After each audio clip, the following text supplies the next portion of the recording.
Alright, I got another video for you guys showing you guys how to replace a battery on a Range Rover key. Okay. This side just slides up. Turn up the emergency side where the emergency key sits. Then what I do is I put a screwdriver in here and pry to the side. Okay. That splits the case open. And the battery's right here. It's a 2032 CR. Battery comes out. Take the new battery, put the new battery in, like so.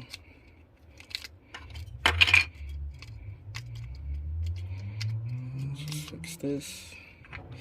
You take the cover, lock the cover back on, like so. Then you take the corner, slide it down, and that's it. You replace the battery on your Range Rover remote. If you guys have any questions, feel free to ask. Don't forget to like, share, subscribe, and comment. Peace.